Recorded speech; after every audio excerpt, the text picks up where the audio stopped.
Anyway mga kabarya, isang mapagpalang araw po ng Miyerkules, ngayon ay July 21, 2021. Sa video nating ito, pag-uusapan natin ang ating mga nakalap na stock news, stock balita, catalyst, and fundamentals ng ating PSE Stock Market Philippines. At patungkol ito sa ating PSEI, ang ating stock na si ASEN, si Philinvest REIT, ang ating stock na si Dito, at pati na rin ang ating PHA naman. Saka dito pala guys sa ating Kabarya Avenue PH YouTube channel, sinishare natin yung ating experience at dinodocument yung ating pag-aaral sa mga nakita nating pangmasang Pinoy investment at potential digital assets in investment na pwede tayong kumita kagaya ng stock market, Pag-ibig MP2 Savings and Investment Program, GCash Investment, cryptocurrencies and altcoins gaya ng Bitcoin, Cardano, Dogecoin, Binance, Litecoin, Chainlink and Ethereum at iba pang pangmasang Pinoy investment. Kaya guys, kung trip at korsonada mo ng ganitong mga content, pwede mo ring pindutin yung red subscribe button dyan sa baba para ma-update ka pa ng ating mga latest na ina-upload na video tungkol sa ating pag-aaral ng mga pangmasang Pinoy investment at potential digital assets in investment naman. Alright, bago natin umpisahan guys, huwag nyo palang kalimutang basahin yung disclaimer na nasa screen ng ating video. Good day sa inyo guys, at muli tayo ay nagbabalik para sa ating mga nakalap na stock news, stock balita, catalyst and fundamentals ng ating PSE Stock Market Philippines. Ngayon ay Miyerkules, July 21, 2021. Kahapon wala tayong naging trading day kasi in observance sa ating holiday na Idil Adha, ang Feast of Sacrifice ng ating mga Muslim, kaya nagkaroon tayo ng holiday at kanina nagsimula na ulit yung trading day. At ang bad news guys, bumagsak pa rin yung sentiment ng ating PSE Stock Market Philippines at almost 2 weeks na tayong pabagsak o downtrend yung sentiment ng ating market. At ang ating unang tatalakayin sa ating stock balita, yung ating PSEI o ang ating Philippine Stock Exchange Index, kasi may nakalap tayong stock balita na nanggaling sa ating ABS-CBN News. At ito ay naitala July 19, 2021. At unahin nating i-discuss yung bad news na natanggap ng ating market, kaya bumulusok ulit pababa yung ating PSEI. At related pa rin ito sa COVID pandemic situation natin. Ang topic ng ating stock balita, PSEI sheds over 100 points as threat of Delta variant unnerves investors. Yan guys, no, yung bagong variant ng ating COVID, ang Delta variant, kasi napakabilis lumaganap at kumalat ito, kaya nagkaroon ulit ng fear of o selling pressure yung ating PSE Stock Market Philippines. Pero ang importante guys, ipatupad pa rin natin yung ating standard safety measures na pagsuot ng mask, paghugas ng kamay at pagpatupad ng social distancing o 1 meter distance sa ating mga nakakasalamuhang tao. At ingatan natin ang ating sarili at ang ating family, kasi yon yung pinaka number 1 na dapat nating gawin guys, no? Okay? At meron tayong nakitang video dito guys sa ibaba ng ating stock balita na kuha ng ating ABS-CBN News. I-play natin ito guys para malaman natin ang nilalaman ng balitang ito. Panoorin natin to saglit. Okay?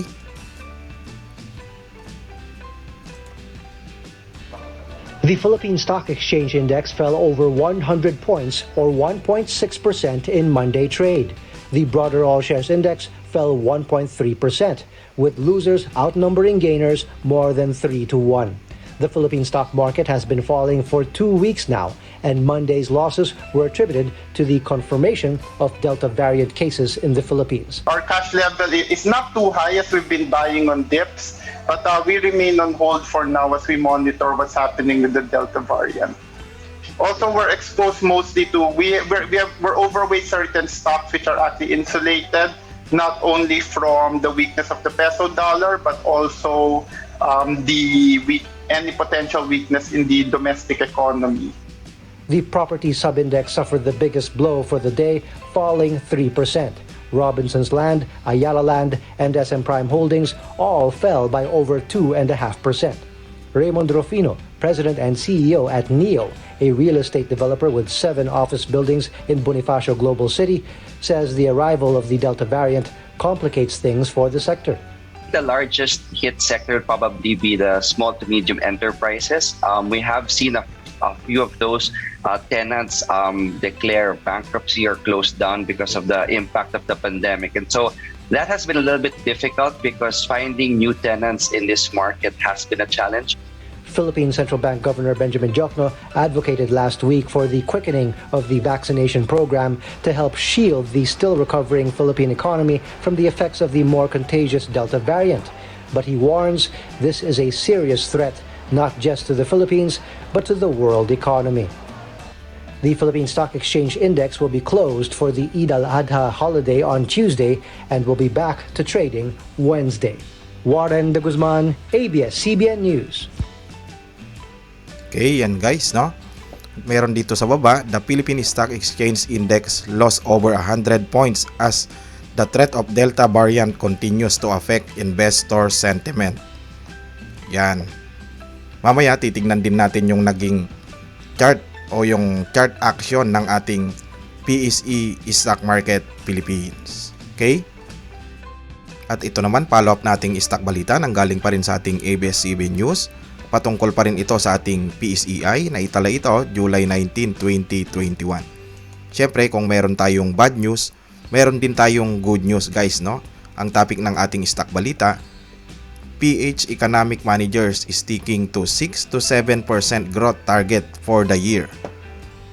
Manila Philippine Economic Managers are sticking to 6 to 7% growth target for year 2021 despite the new lockdowns imposed this year. Ito naman yung nakikita o na-analyze ng ating mga Philippine Economic Managers na sinabi nilang magkakaroon pa rin tayo ng 6 to 7% growth yung ating PSEI o ang ating Philippine Stock Exchange Index hanggang sa year end ng ating year 2021. Ibig sabihin, optimistic pa yung ating mga Philippine Economic Managers ngayong taon ng year 2021 na aakyat pa yung ating Philippine Stock Exchange Index ng 6 to 7% growth by the end of the year, no? Kasi nga, ang kaibahan ngayon kumpara sa nung nakaraang taon, ngayon is nagkaroon na tayo ng mga vaccine o inimplement na nila yung mass vaccination ng ating mga kababayang Pilipino na dati nung nagkaroon ng lockdown last year is wala pa tayong vaccine. Yon siguro yung nakita ng ating mga Philippine Economic Managers kaya na-analyze nila na hindi na tayo gaanong tatamaan nitong COVID Delta variant natin at maganda naman ito guys para hindi na matigil o matuloy na yung paggalaw o pag-circulate ulit ng ating economy para sa ating mga kababayang Pilipino rin. At maganda rin ito para sa ating mga investors at mga optimistic traders naman ng ating PSEI Stock Market Philippines. Okay? At meron pa tayong isang follow-up na stock balita tungkol sa ating PSEI. Ang topic naman nito guys, year 2022 budget ceiling peg at over 5 trillion pesos by Philippine Economic Managers. Basahin natin. Manila Philippine Economic Managers are eyeing a budget of 5.024 trillion pesos next year, higher by 11.5% than the budget this year. The Development Budget Coordination Committee said it approved the amount as the executive prepares to submit next year's budget to Congress when it resumes session. Of this amount, around 1.29 trillion pesos, which is equivalent to 5.8% of the gross domestic product GDP, is expected to be disbursed for the administration infrastructure program next year. Yan guys, no, maganda rin ito kung matutuloy naman ito guys, no, para makabawi rin yung ating economy at para sa magiging growth ng ating PSEI o Philippine Stock Exchange Index. Kasi nga ang sabi nila, ang ating Philippine Stock Exchange Index o ang ating Stock Market Philippines, ito ay barometer of the economy naman ito guys, no? O sukatan sa pag-ikot ng ating ekonomiya. Okay? Okay, silipin naman natin guys yung day chart ng ating PSEI o ang ating Philippine Stock Exchange Index. Ito na siya ngayon guys, no? Yung naging itsura ng ating day chart. Lakihan natin. Interpret natin ito saglit. Yan siya nung bumagsak siya guys. Kung mapapansin ninyo, almost 2 weeks na ito na naging downtrend yung movement ng ating PSEI. Kasi nga dahil sa nagkatakutan yung Delta variant natin. Yan yung naging result nito. Downtrend siya. At sukatin natin kung ilan na yung pagiging downtrend nito, no? Kung ilang percent na ito. Yan, almost umabot na tayo ng negative 8% mahigit, no? Yung pagbagsak o down yung ating PSE index. Yan siya. At sana nakapag-support na tayo dito guys. I-check natin, no? Kasi dito sa level na ito, parang nakapag-support na nga tayo. Kasi dito siya tumama. Dito guys, no, nag-hold na tayo dito. Marami tayong trade dito. Pwedeng sasaluin na tayo niyan dito. Pati dito meron din dyan, no. Silipin pa natin sa iba. Yan, almost yan yung sasalo sa atin kasi mga support ito. Almost baka dito magkakaroon na tayo ng bounce ulit dito guys, no? Kasi almost support na yung tinamaan ng ating index. Pwedeng dito makakita na tayo ng support dito para umakyat ulit yung ating index, no? At itong blue line, kung mapapansin niyo, nilagyan ko itong minarkingan ko ng blue line. Ito naman yung latest na all-time high natin ito guys, no? Pilugan natin. Ito na siya, yung na-meet natin ito.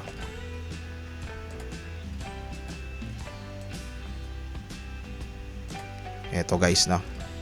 Almost yan yung all-time high natin. Ulitin ko ng kulay saglit to. Green kanina ito. Yan.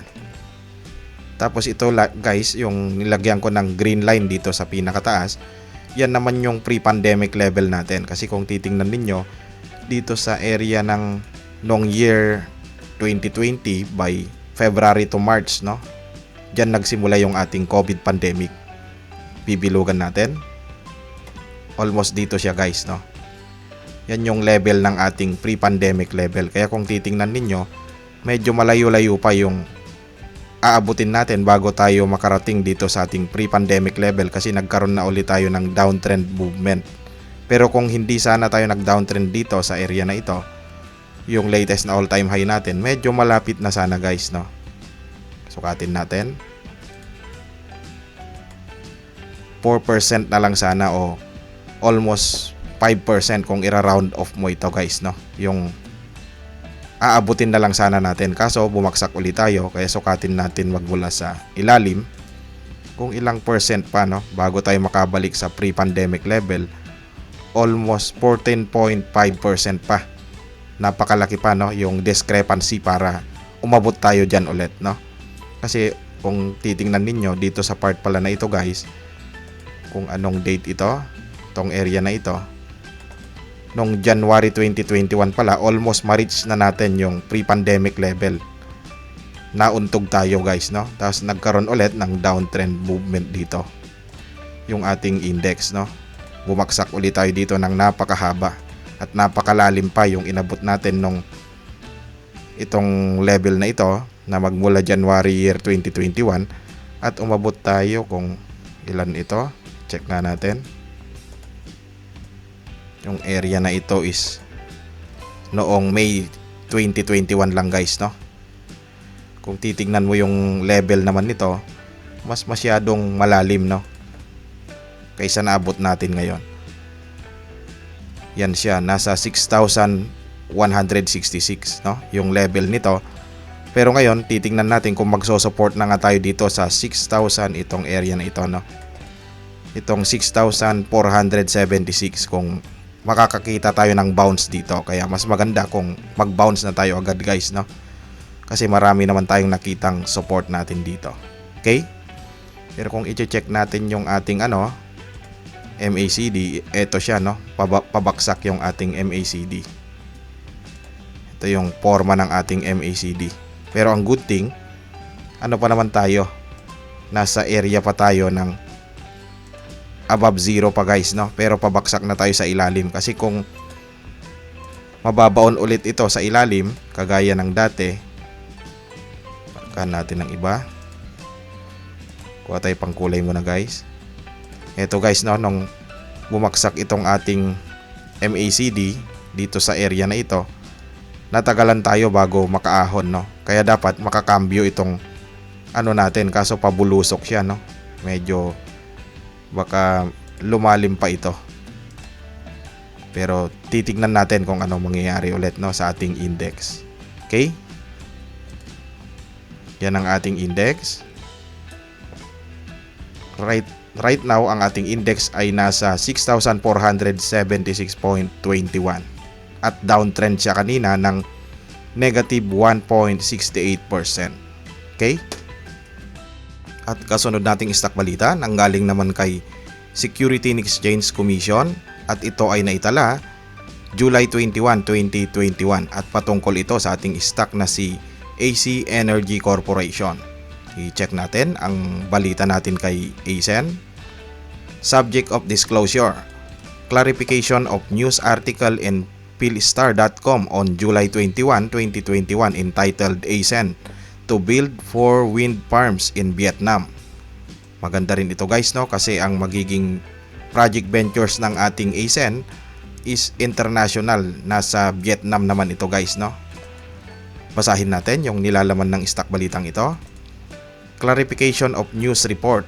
This is in response to your request for clarification of news article entitled ACEN to build 4 wind farms in Vietnam posted in Philstar.com on July 21, 2021. The article reported in part that Manila Philippines AC Energy Corporation ACEN is putting up 4 wind farms with a combined capacity of 440 megawatt in Vietnam this year, which will make the country its largest overseas market. In a statement, ACEN said it leveraged on Vietnam's strong wind resource potential, making a strategic pivot to jointly develop wind projects in its partners. The company is investing a total of $445 million in Vietnam. Tuloy natin. With its partner, the company is already operating 525 megawatt of renewables capacity from its existing solar and wind farms in the country, with 4 wind farms set to be operational within the year, and with the coming up completion of the infusion of its international assets that will bring 1,408 megawatt of renewables capacity. ACEN's renewable energy portfolio is set to reach 2,500 megawatt within the year, already in the halfway mark of its target to reach 5,000 megawatt by year 2025. Maganda rin guys, no, kasi almost nasa halfway na pala yung target capacity ng ating ACEN, yung kanilang ma-accumulate o kanilang nagawa na, no, dito sa kanilang mga previous and present projects na ito. We confirm the accuracy of the above quoted article. We will advise the exchange promptly of any developments and relevant information as applicable. Thank you. Filled on behalf by Alan Ascalon, Vice President or Assistant Corporate Secretary. Yan guys, no, maganda itong naging project ventures ulit ng ating ACEN kasi nasa international na siya. Kumbaga nag-invest siya dito sa bansa ng Vietnam tungkol sa kanyang renewable energies ulit.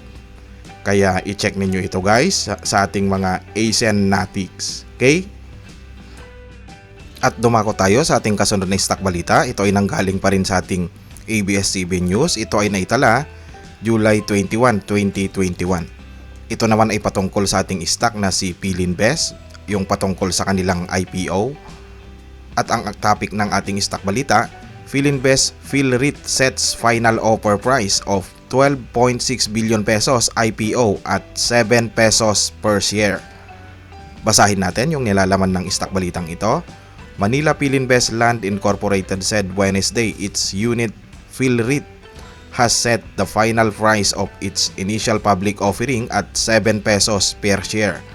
The price is set at the midpoint of the range with demand driven by strong participation from domestic qualified institutional buyers and pension funds, along with international institutional and private banks, Philinvest told the stock exchange. The initial public offering IPO with the base offer of 1,634,187,850 common shares and an over-allotment option of up to 163,418,785 common shares is expected to raise up to 12.6 billion pesos, the company said. Offer period will be from July 23 to August 3 before its expected listing on the Philippine Stock Exchange on August 12, it said. The PSE said more real estate investment trusts REIT are to be expected in the coming months as more Filipinos also started investing in stocks during the pandemic. Ayala Lands A-REIT and Double Dragon DDMP are already listed on the main index while MegaWorld and Robinsons Land are also planning to offer REITs. Ito guys, yung mga kursonadang mag-invest ng mga real estate. Pwede naman kayo dito i-check ninyo itong IPO ng ating Philinvest REIT o ang ating PhilREIT. At inuulit natin yung offer period nito guys, magsisimula na sa Friday, no? July 23 at matatapos naman ito ng August 3. Kung gusto ninyong mag-subscribe o bumili ng investment shares ng ating PhilREIT o Philinvest REIT, i-check ninyo ito guys, no, from July 23 to August 3 na pwede kayong bumili before listing date nito. Kasi ang listing date nito guys sa August 12 na, no? Okay? At sunod pa rin nating stock balita nang galing pa rin sa ating Securities and Exchange Commission. Ito ay naitala July 21, 2021 at patungkol naman ito sa ating stock na si Dito CME Holdings Corporation. Tignan natin ang nilalaman ng stock balitang ito tungkol kay Dito. Subject of disclosure, clarification of news report entitled Dito CME Ventures into Data Management. Basahin natin kung anong nilalaman nito. Clarification of news report. We write in connection with the news article entitled Dito CME Ventures into Data Management posted in philstar.com on July 21, 2021. The article reported in part that Manila, Philippines, Dito CME Holdings Incorporated, the communications, media, and entertainment arm of Dennis Uys Udena Group, is venturing into managed analytics to help local businesses move toward digitalizations. Dito CME through wholly owned subsidiary ISM Equities Corporation has formed a managed analytics unit called Unalytics. Tuloy natin. In partnership with SASH, a global leader in analytics, artificial intelligence, and data management, Unalytics will provide flexible solutions in the areas of managed risk and fraud and customer and advanced analytics. The market today is massively experiencing digital pivot and transformation. If we are to serve customers better, it is imperative for all sectors to take digital tools not only for convenience and cost effectiveness against legacy and traditional ways by which we engage our customers, but it's also a safe way by which we can conduct business, Dito CMA President Eric Alberto said. Based on information relayed to us by Dito CMA Ventures Incorporated, formerly ISM Equities Corporation, we wish to confirm the information stated in the above mentioned news article. Filed on behalf by Leandro Abarquez, Corporate Legal Counsel. Maganda rin ito guys kasi nga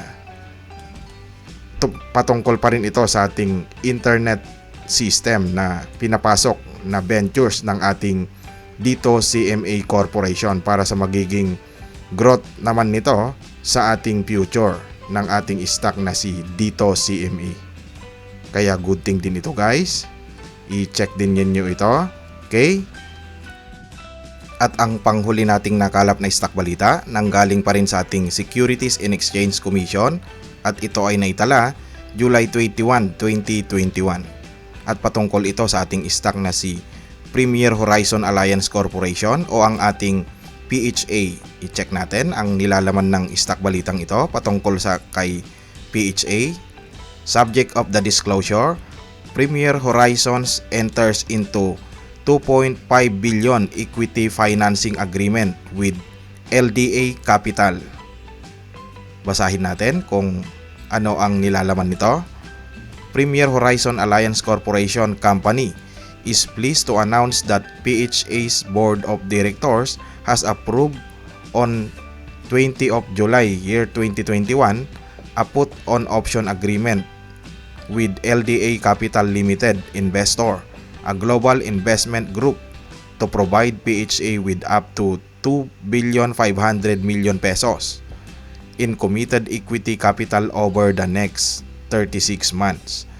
In addition, the board also approved the grant of a call-on option to LDA, which shall allow the investor to purchase up to 133 million common shares of the company at an exercise price of 2.26 pesos per share, a 133% premium on the average volume weighted average price BWAP in the last 1.5 months, exercisable any time during the term of the agreement. Yan guys, no, maganda rin ito kasi nagkaroon na naman ng panibagong ventures ang ating PHA na nakakuha ito ng bagong investors, ang company na LDA Capital Limited, at magpapasok ito ng 2.5 billion pesos within the next 36 months naman ito guys, no, na gagamiting capital ng ating PHA. Tuloy natin dito sa dulo. The total potential equity value is 2.8 billion pesos for both the put option and call option. The number of shares will depend on the price during the price period, since this will be spread over the period of 3 years and the subject different pricing. But the total LDA subscription will not be more than 19.9% of issued and outstanding shares. PHA has also agreed to pay a commitment fee of 2% of the total committed equity capital, which is payable in installments, 50% of which is due and payable from the proceeds of the first put option notice of the company. The remaining will be due on 12 and 18 months of or earlier. The funds to be generated from this agreement are expected to fund the working capital requirements of the parent company and finance the different projects of its subsidiaries, including the real estate projects of West Palawan Premier and Goshen Land Capital. The capital raise will be utilized to fund other expansion projects in natural and genie resources development and fintech such as SquidPay technology, which is expected to be folded in to PHA this third quarter of year 2021. Filed on behalf by Raul Maanonas, Executive Vice President and COO, Chief Information Officer and Secretary Compliance Officer. Yan guys, no, maganda rin itong nahanap na naging ka-venture agreement ng ating PHA na investor, no, kasi magpopondo siya ng 2.5 billion pesos within 3 years o 36 months na ipapasok niya dito kay PHA, no? At gagamitin nila para sa expansion project ng PHA o sa kanilang mga project ventures na magi-expand sila dito guys, no? Kasi nakalagay dito, the capital will raise will be utilized to fund other expansion projects. Kaya maganda ito guys, no? I-check din ninyo ito mga PHA Natics natin. Kasi magiging maganda ito para sa magiging future growth stories ng ating stock na si PHA. Okay? Alright. At yan ang ating mga nakalap na stock news, stock balita, catalyst, and fundamentals ng ating PSE Stock Market Philippines ngayong Miyerkules, July 21, 2021. Magkita ulit tayo guys sa ating kasunod na video. Once again, have a great day ahead, always stay safe, and God bless. Hanggang sa muli.